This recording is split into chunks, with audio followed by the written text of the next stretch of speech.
Aujourd'hui, je vais vous raconter l'histoire des deux grenouilles à grande bouche. Vous connaissez la grenouille à grande bouche et sa terrible histoire? Mais si, voyons, la grenouille à grande bouche, un peu pénible, qui va voir tout le monde et demande tout le temps: « Et toi? T'es qui, toi? Qu'est-ce que tu manges, toi ?» Et quand le crocodile des grenouilles à grande bouche, elle lui répond la bouche en cul-de-poule: « mais il n'a pas pu reçu. » Eh bien voici, pour votre plus grand plaisir, l'histoire des deux grenouilles à grande bouche. Une histoire qui s'est passée il y a tellement longtemps que même les vieux pépés n'étaient pas encore nés. 1, 2, 3, tournez la page. Les deux grenouilles à grande bouche, une histoire racontée par Pierre Delis et illustrée par Cécile Udricier. Tiens, il pleut. Une goutte, puis 2, puis 3. La pluie tombe, tombe, tombe sans arrêt.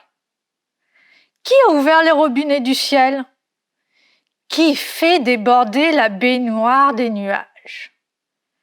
Quel sale temps que ce temps-là!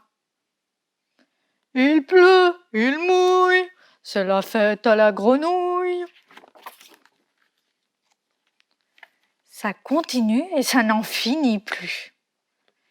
Il trempe, il flotte, il pleut, et voilà que les rivières sortent de leur lit et que les lacs deviennent mer.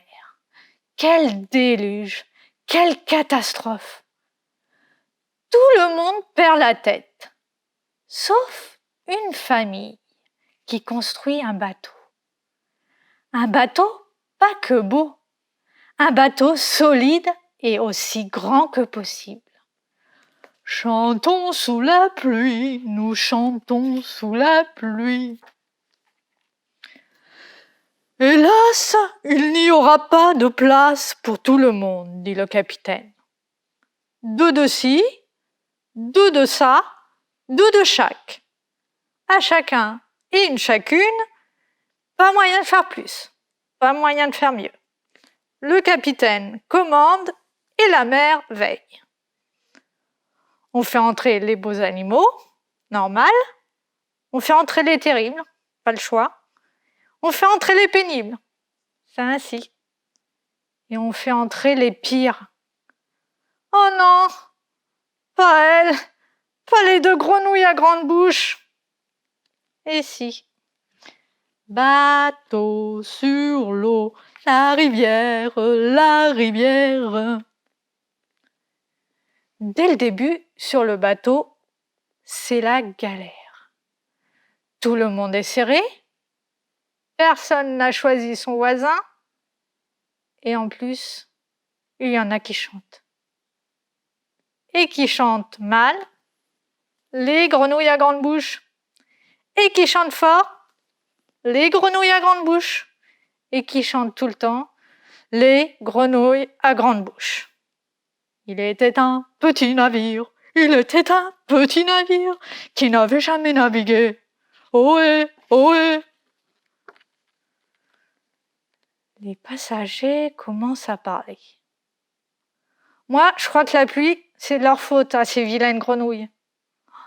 Tu crois?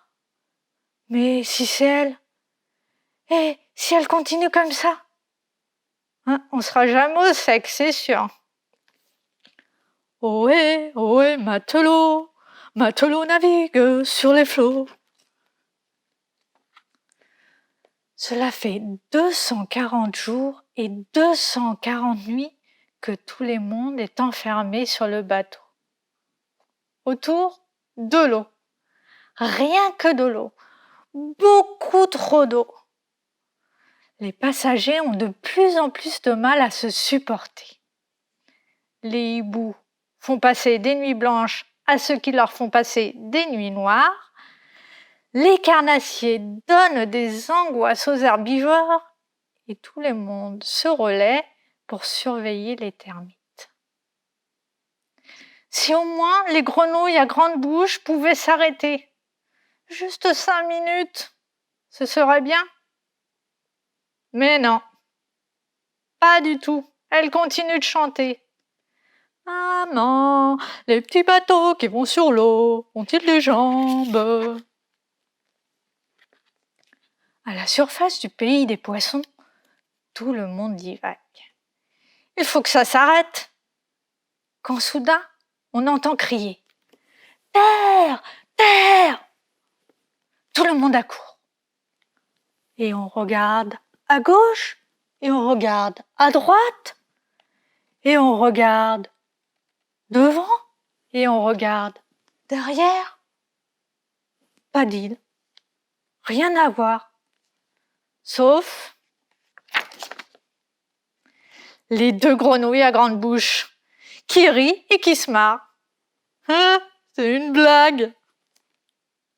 Les animaux regardent méchamment les 2 grenouilles. Même pas vrai, même pas rigolo. Ils retournent ruminer dans leur coin. Le monde s'occupe comme il peut. Jouer à saute-mouton. Oh, c'est pas la joie, il n'y en a que 2. Jouer à chat perché. Oh, c'est pas marrant, ils dorment tout le temps. Jouer au loup. Oula, il faudra être fou. Ah là là, c'est long. C'est long. Trop long. Quand soudain, terre! Terre! Tout le monde accourt. On regarde à bâbord, et regarde à tribord, et regarde vers devant, et regarde vers la poupe. Il n'y a toujours rien à voir, sauf les 2 grenouilles à grande bouche qui se gondolent et qui rigolent. C'est une blague, c'est une blague. Maintenant, vous arrêtez les batraciens, dit le capitaine. Sinon, la prochaine fois, ça va chauffer. Vous avez ma parole. D'accord, répondent les grenouilles en chœur.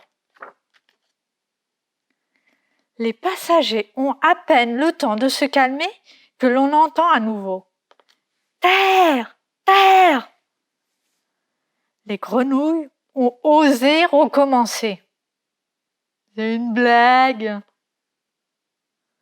Ce coup-ci, c'est la goutte d'eau qui fait déborder le vase. Et l'eau, ras-le-bol.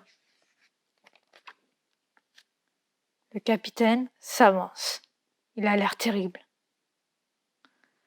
Les grenouilles, on vous a prévenu. Je sais ce qu'il me reste à faire.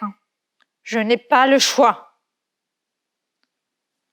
Les grenouilles deviennent vert pâle. Quoi? Quoi? Pour que la terre ressorte la tête de l'eau, on va faire un sacrifice.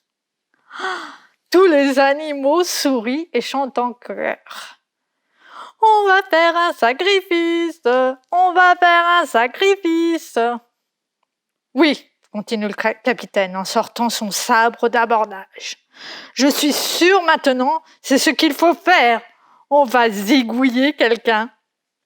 Quelqu'un de vert. Quelqu'un qui a une grande bouche. Et pour être sûr, on va même liquider la paire. Quoi? C'est moche pour les crocodiles. En entendant ça, les crocodiles sursautent et se mettent à pleurer. Heureusement, à ce moment-là, on a entendu la vigie crier. Terre! La terre a refait surface! Et cette fois-ci, c'était vrai. Tout le monde allait enfin pouvoir descendre du bateau et retrouver sa place sur terre. Depuis, Les crocodiles ont les nerfs fragiles et pleurent pour un rien, c'est bien connu. Ils ont aussi gardé une dent contre les grenouilles à grande bouche. Maintenant, vous savez pourquoi.